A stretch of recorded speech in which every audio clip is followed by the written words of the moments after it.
Welcome to Season 3 of Outstanding Women Leaders, Witty and Wise Conversations. I'm your host, Katie L. Leeds, founder and chief owl at Outstanding Women Leaders Owl Professional Coaching, an organization dedicated to empowering women to rewrite their story and reconnect to fulfillment and joy. Owl is on a mission to host 100 million witty and wise conversations that disrupt the way leaders think and inspire you to interact in the world in relationship to each other. We have 4 rules for our conversation. Number 1, nobody gets to be wrong. Number 2, nobody gets to be right. Number 3, everybody gets to be vulnerable. And number 4, everything is included. We do not edit here. This podcast is exactly what it's supposed to be in this moment in time. If your child walks into the podcast, bring them on in because we're not editing them out. We've asked our guests to join us via video to allow us to create authentic connection. Eyes are the window to the soul. You will be seen, you will be heard. There is space for you here. When this conversation comes to a close, I will ask our guests 3 questions. If you've tuned in, you know what they are. And if you haven't, you don't want to miss them. But enough about me. Today, I'm excited to welcome outstanding women leader, Donna Sardula, an author, podcast host, and founder and president of Vision Board Media, a professional branding company that helps individuals and companies tell their unique stories on LinkedIn and beyond. Donna believes LinkedIn can help you show vulnerability in your brand, your story, and your leadership, bringing dynamic brand storytelling to the masses and empowering people to dream big. That's the ink in this owl's pen. Welcome, Donna. Thank you so much for having me, Katie. I am so excited to pick your brain on LinkedIn so that I can actually update my own branding. I didn't mention this when we were in backstory, but when you came across my desk as a potential guest, I'm like, yes, because my LinkedIn could certainly use some help. Where does somebody start on branding their LinkedIn page? You've written a book, LinkedIn for Dummies. I am officially the dummy. So tell me all your knowledge.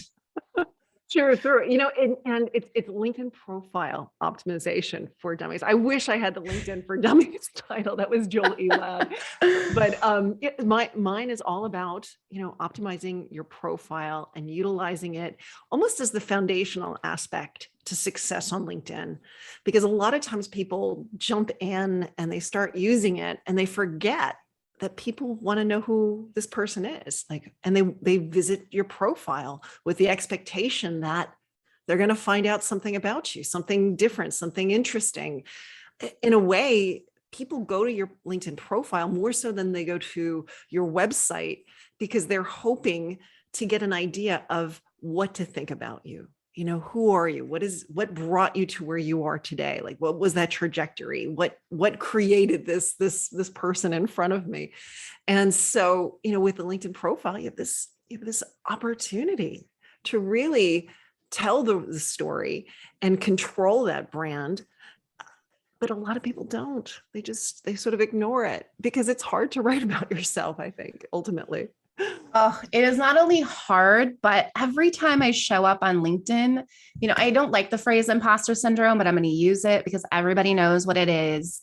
I sit there on LinkedIn and I read people's profiles who are more educated, more professional, better leaders, like all the things that are better than me. And all of a sudden I'm left with, what's my story again?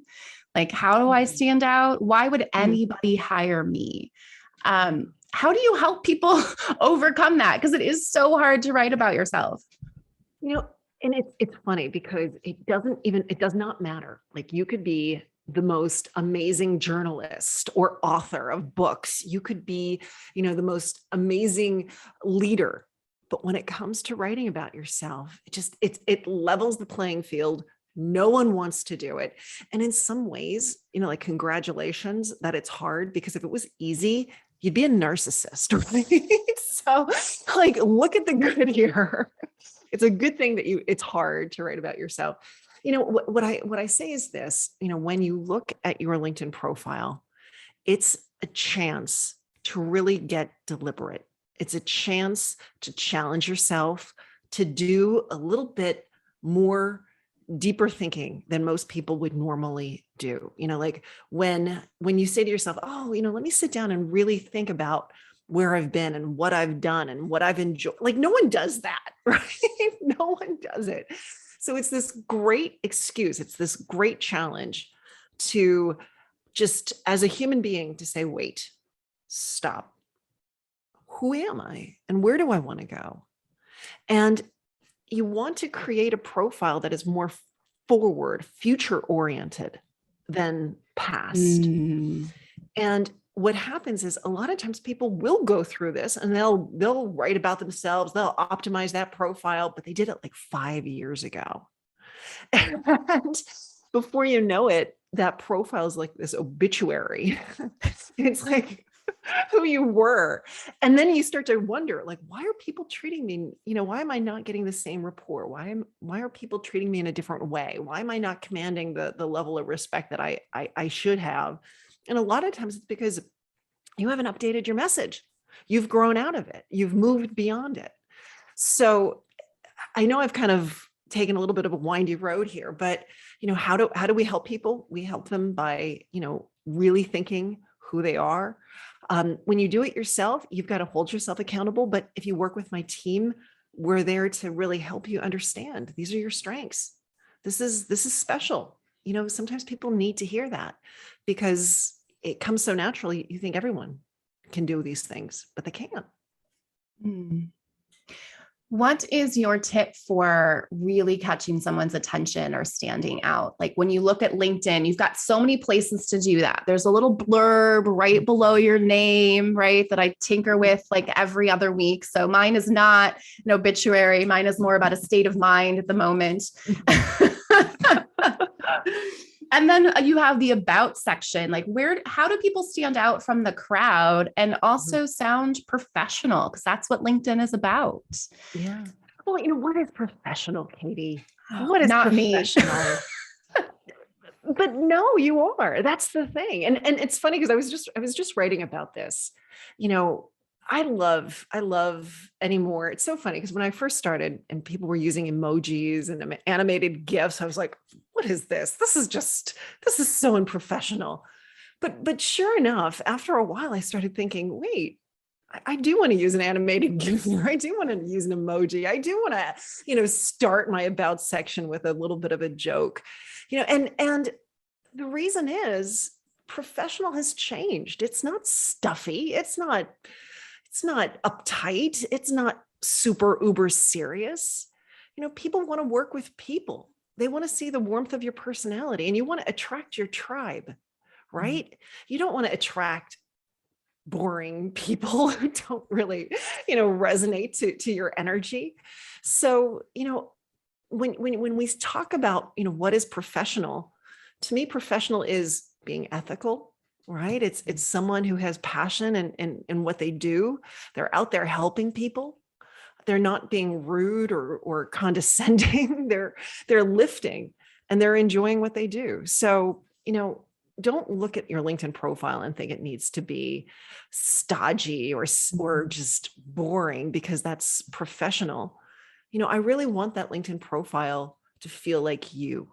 And I want a person when they read it to feel the warmth of your personality and to really understand where you came from and what contributed to who you are today, but also what aligns you to that future state.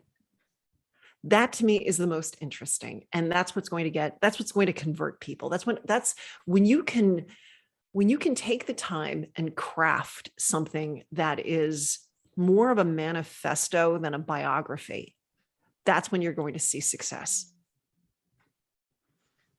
Man, so many good nuggets there. Crafting a more, when I think of the profiles that I threw into my bucket of very professional and like great profiles, and I should write something like this, they were pretty much biography of where people have gone. And that's often, I think, where I get tripped up is, well, my biography is not that impressive compared to these people. They worked at Forbes and they worked at Apple and they worked at Google.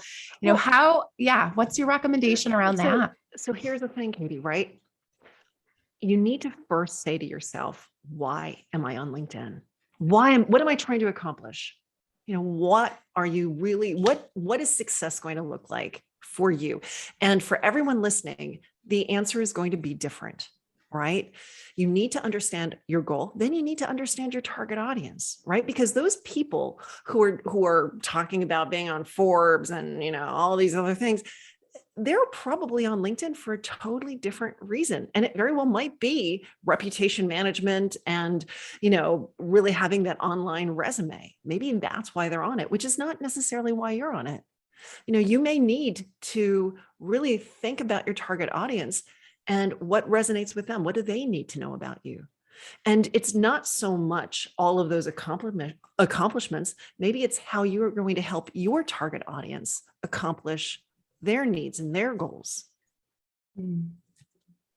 That sounds very different than just trying to give myself instant credibility on LinkedIn, which when I think through what I just said, like, that's why I think about being on LinkedIn. I want credibility. I want people to see me as an executive coach that's professional. And then I sit there and I'm like, wow, I don't look at all these other executive coaches that worked at the Apple and the Google and that have that reputation. For people that are sitting there thinking, all right, I need a new career and I want to optimize for a potential employer, what are some tips around that? So when you think about, are you referring to pivoting in their career or just, yeah, a so pivot? if we're talking about pivoting, it really comes down to thinking about where you want to go and what you want to do. All right. And being very clear in that regard. What does that next step look like? Now, maybe you really don't know what that next step looks like, and that's okay too. But think about what that future state could be, and right towards that, maybe grab some job descriptions of positions that really, really engage you and read them and see what are those skill sets, what are those strengths, what does that person need to be doing? And then think to yourself, what have I done that aligns to that? And that would be more of the story that you want to tell. And all of the things that you did that you don't want to do anymore, it's okay to cut them. It's okay to delete them. It's okay to stop talking about it. Most people, they keep holding on to who they were, and then they wonder why they're pigeonholed or why they seem stuck. It's because you keep talking about the things you don't want. And when you talk about the things you don't want, those are the keywords that are in your profile. So when recruiters or people are looking for those types of people, you keep coming up. And that's why you keep getting these unqualified opportunities. It's because that's how you qualified yourself. It almost sounds like developing a LinkedIn profile is a great way to figure out who you want to be. There's the way that you talk. I'm like, this is a great way of, if you're sitting there like, I have no idea, maybe you need to call Donna's team and have them tell you what they see.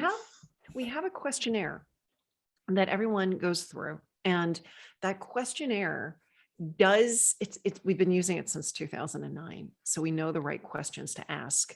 And I think in some ways, people don't have the answers because they don't know the right questions to ask themselves. And they need someone to give them those prompts to start to generate the ideas in their own brain, right? It's one thing when you're like, well, what do you want to be when you grow up? Well, isn't it better to say, well, what is it that you really enjoy? What really lights you on fire? When do you get the most, like goosebumps when doing what certain tasks, like when we start to really drill in and ask more specific questions, it's a lot easier to come up with that answer. People don't know the right questions to ask. And I'm over here in the business of knowing the powerful questions to ask. Could you give us one question that is powerful for us to maybe take home some homework today and start getting started on writing our LinkedIn profile? One of my favorite questions, I have a couple favorite questions on the questionnaire, but one question is a crazy one. But so many people have said to me, was this question that really made me realize I needed to pivot in my career. And we ask, what is the future of your industry? And it's not a question that you hear a lot of, but what is the future of your industry? There were a lot of people who would say, oh my gosh, I'm not so sure what this future looks like. I really need to make sure that I start to segue somewhere else because there's a much brighter future in this different industry. So that's one that's a little off base. I love to ask, what is a motivating quote? What is a motivating book? That always gives me a really good insight into who that person is and what their personality is like. I love to ask people for their career philosophy. And a lot of people don't have one until they really start to think about it.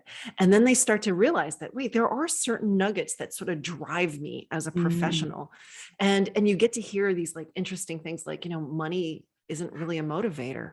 Okay, well, what is the motivator? What gets you moving forward? So there's so many questions out there. But it's finding the right ones and seeing what gets a person excited. And you can really see by just how much they start to loosen up and let it rip, Yeah. Ooh, I love these questions. I love the career philosophy question that you have. No one's ever asked me that in quite that way, but I always talk about the common thread because I've had 4 careers before 40 and successful. Like I wasn't running away from a career because I sucked at it. I was being pulled into something different. And in one case I was getting divorced. And so there was a push. And that thread for me of like following that. Now that you say this, I'm like, this is probably what should be on my LinkedIn is what really does, stand reinvention. out. Katie, reinvention. That was on my LinkedIn at one point. I kid you not.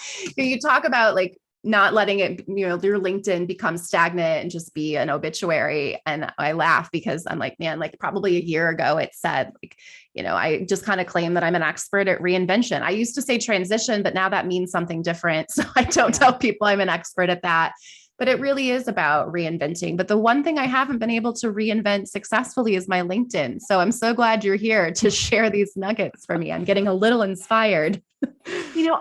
I would say this, it's really when you go to optimize your profile, you can have a blank slate, and it's easy to sort of feel almost like, isn't there a kitchen that I need to clean? Like, isn't there a basement that I need to go reorganize? Right? Because you just don't want to sit there going through it. So if you really are struggling, I'm not one who, I don't push my services. I really don't. If you need us, we're here. But sometimes if you can't do it, if it's that hard, and it is for women, it's really hard. I will say that.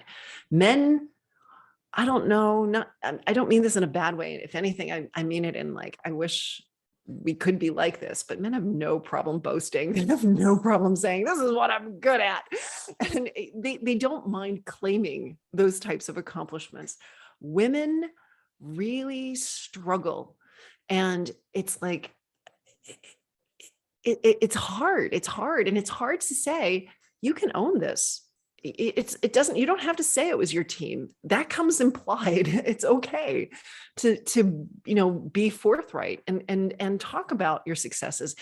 But what works really well with LinkedIn is when you tell more of a story around the success. So rather than just saying, oh yeah, I raised revenue by whatever, you can start to say, well, I recognize that this wasn't in place and this was hurting us.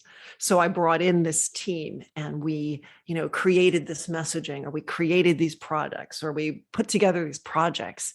And, through this, we were able to see this, and by phrasing it more in a story, one, it's a little easier for that person to feel like, okay, I'm not bragging. I'm really just describing what happened. So it feels a little bit more authentic. But for the other person who's reading it, suddenly there's a lot more, you're really showcasing your expertise. So you're showing the why you did it, but also the how you did it. The why and the how. And I love the way you said the showcasing your expertise. I think that's where sometimes LinkedIn can get a little scary. You start looking, comparison is a thief of joy. So, and when you're going to start to make something, you always want to see, what is the competition doing? Or like, what are the other people out there doing? Yeah. And storytelling, I'm such a storyteller, but LinkedIn, so many of the profiles are not stories. They really Do are. not look at other people's profiles. I love that. So wait, let me take that back. All right. I think it's really smart to look at other people's profiles, especially if you want to pivot, right, in your career. Find the people who went to school with you, find the people that you worked alongside, and look at their trajectory. And I think sometimes you can start to see, oh, wait, this person had a lot of similar qualities, and look at where they landed. And you can kind of see a path for yourself by looking how other people manage their own career. I think that's a really good thing. And I think it's something that very few people do. They don't look at LinkedIn as that place for business intelligence, for that place to really see other people's trajectories and their stories.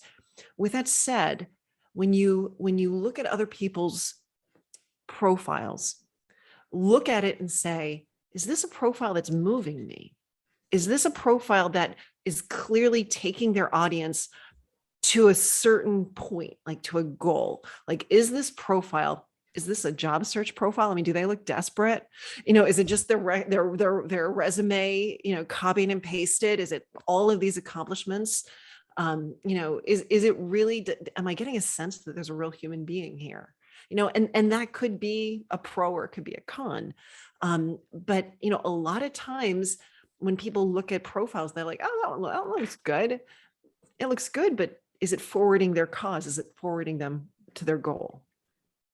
And more often than not, most people don't put the effort into their profile to get the true success that they are looking for. I so appreciate the looks good versus the forwarding the cause that you're having, because I think there are so many profiles I've read that look good.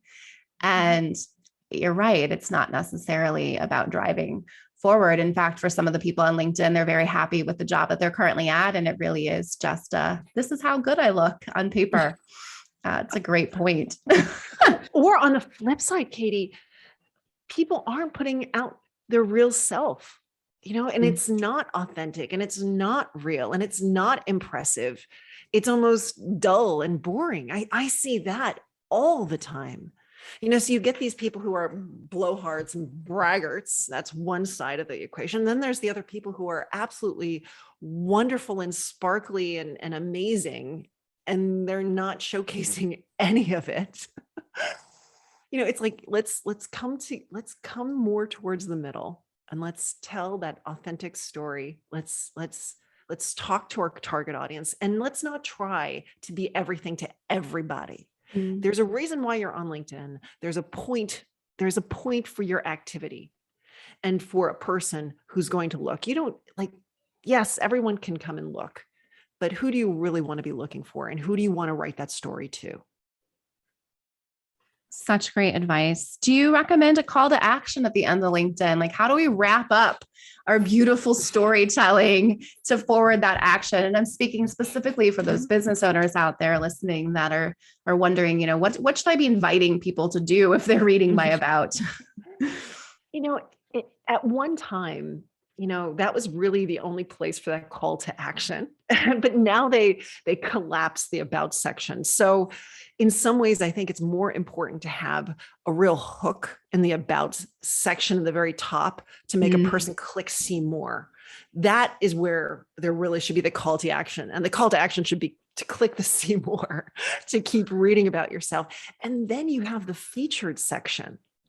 And the featured section is where you can start to really send people to different places off of LinkedIn, which is the only area of LinkedIn really where LinkedIn's like, yeah, send people away from LinkedIn. Usually it's like, no, we don't want to put links anywhere because we want to keep people on the LinkedIn feed. But in the LinkedIn profile, we've got this featured section. So that's where you can put some call to actions, and really showcase, hey, here's our website, here's our products and services, and allow them very easily that if they like what they're reading and it's resonating with them, it's very easy to find out more information. That's a great tip. And you're right. LinkedIn now also says, are you sure you want to leave and click on this link? I don't know if you've seen that. I know. I saw that just the other day. I'm like, LinkedIn, come on. We've LinkedIn, been you're friends for very years. concerned. You've been very concerned about me clicking on these links, like because of so much fraud. When it took me off guard, like somebody had sent me a message and was, click this link to check out, and LinkedIn just wanted to give me a quick little warning on both of those. So I over and over and over again. Such great nuggets of information on LinkedIn. In addition to that, you host a podcast, Dream Big Conversations, for people who dream big, how they did it, what type of life they live, etc. Tell me a little bit about how it's Dream Big with Big Dreams, right? Did I get that right? Dream big with big dreamers. Dreamers. Dream big with big dreamers. And for me, it's I'm doing it with a purpose, a submission, because my father, he passed away over 10 years ago. It was 2011 when he passed away, and he just dropped dead. He wasn't really sick that we could tell. He just woke up one morning and went down, and it was shocking. It was really as with anyone who had a good relationship with a parent, experience that. But right before he died, and at the time I didn't even know that his time on earth was short, he said to me, he said, Donna, the biggest regret that I have in my life is that I didn't dream big enough. And, I thought he was a successful man. He was a good father. He had done a lot in his life. He had traveled, in some ways I was like, what are you talking about? You dream big, but it wasn't big enough in his mind. And, after he, passed, not very long after that, it was something that really always stayed in my mind. Am I dreaming big enough? Am I pushing it far? Am I thinking, outside of just what's my comfort zone? And it was it was during the pandemic when I started the podcast, like a lot of us did, I guess, right? Because you did as well. I thought, let me start interviewing people who do dream big, whether they always dream big, or maybe they've just had a few moments where they've really gone outside of that comfort zone.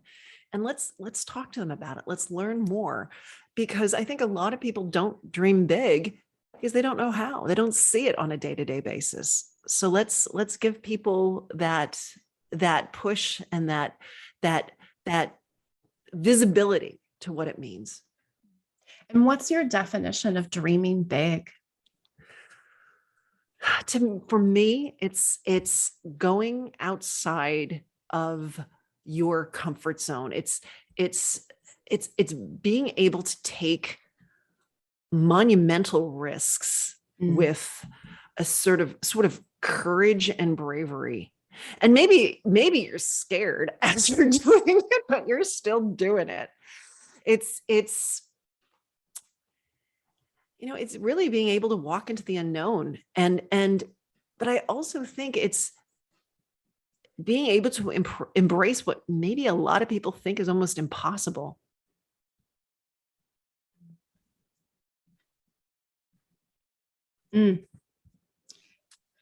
Taking monumental risks, walking into the unknown, embracing the impossible. What is something you've learned from these big dreamers? I have learned, for a lot of them, I think they were born that way. But I think at the same time, the more they do it, the easier it becomes, which gives me a lot of hope. Because if you are a person who is a little bit more shy, a little bit more, less prone to taking risks, if you can force yourself, you'll find that each subsequent time you're given that opportunity, you may be a little bit more apt to do it. So it is something that I do believe a lot of people, a lot of them are either born with it or they saw it when they were younger. They saw more people. They had a lot more entrepreneurs in their network. Their parents were entrepreneurs. They found that they weren't always bound by, hey, keep it small, keep it small, kid.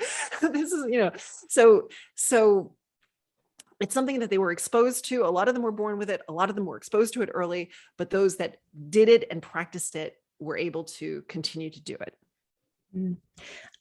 And what gave you the courage to dream big and found this company?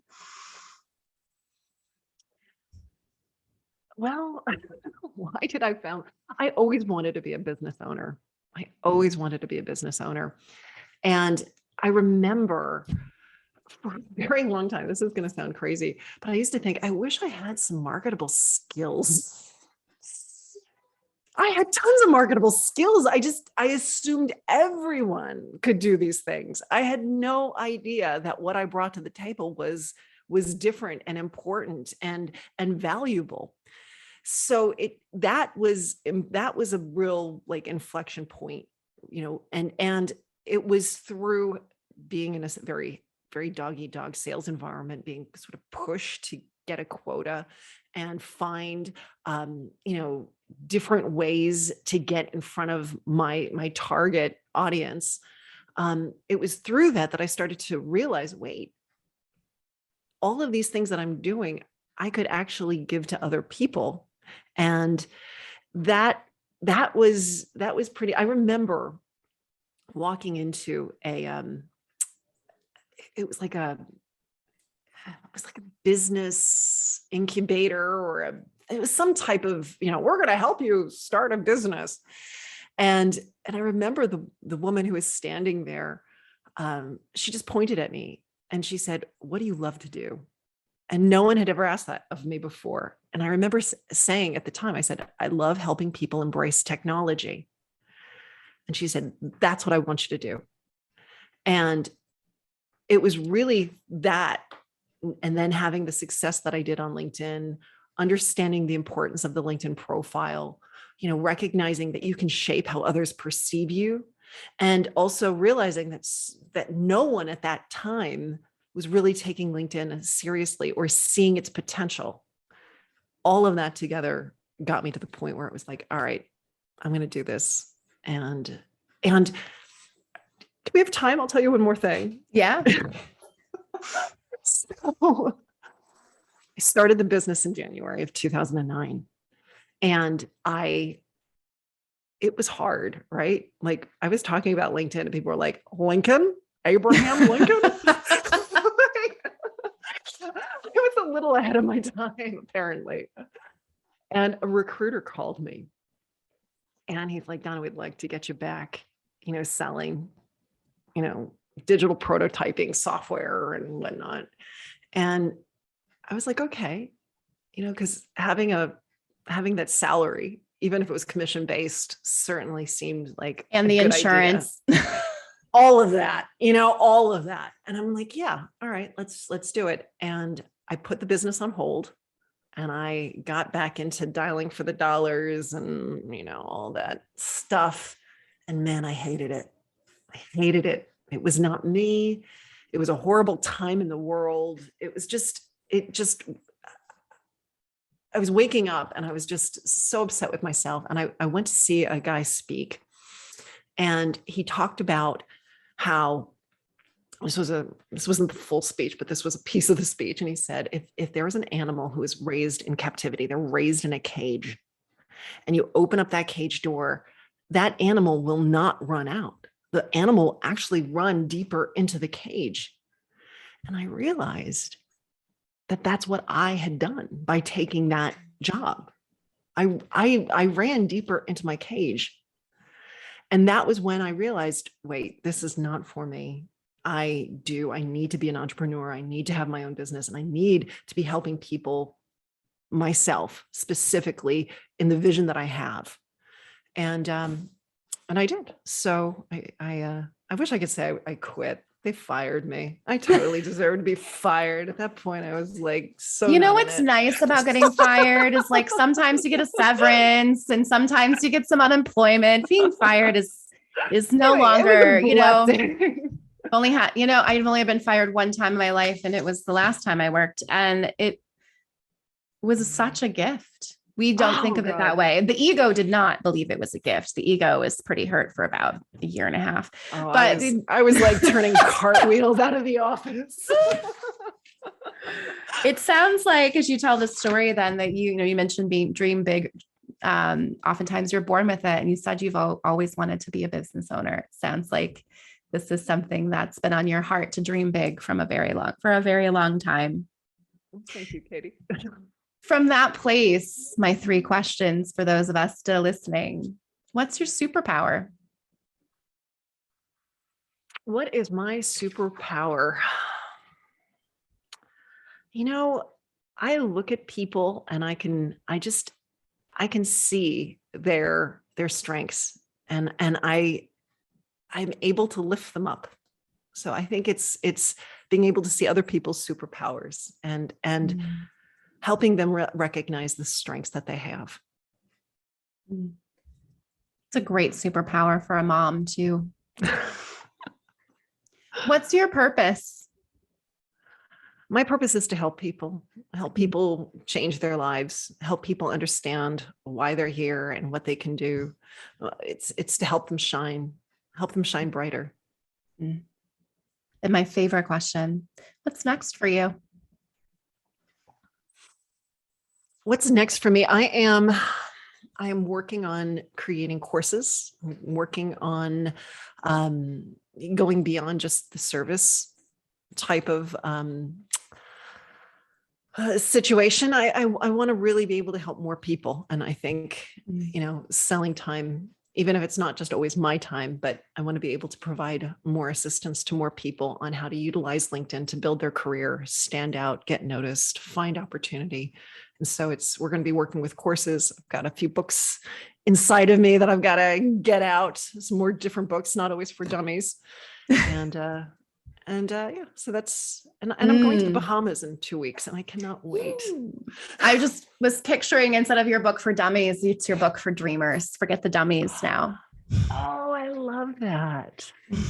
Oh, I love that.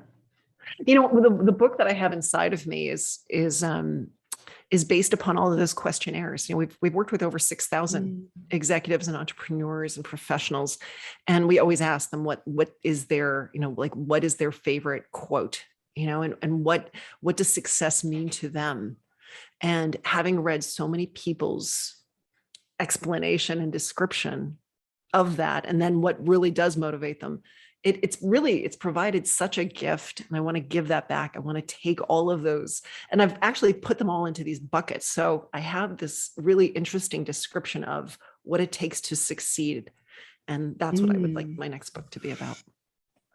Amazing. I'm going to give you the last word today. And I'll invite you to, if you'd like to make that last word, perhaps your inspiring quote. But you get to choose. I'll say this. This is something that I think maybe it'll bring this together, like all together. Starting out, you talked about not liking the imposter syndrome, but at the same time, people do tend, and it stops them from putting forth the right image on LinkedIn. But I think it's beyond LinkedIn. It's everywhere. And so I think what I'd like to say is just simply know that you're worthy of all of this, that everyone, if just by being born and being here and listening to this podcast and really having a vision and thinking about this stuff, you're just in that alone, you're worthy. And claim that story. Be the one that owns it. Don't let anyone else tell that story. You tell it yourself, because you're the one that's going to be able to tell it in a manner that's going to project you where you want to go in your world, in your life, in your career. Thank you, Donna. I will have all the links to find her, follow her, and continue to find out what she's up to next.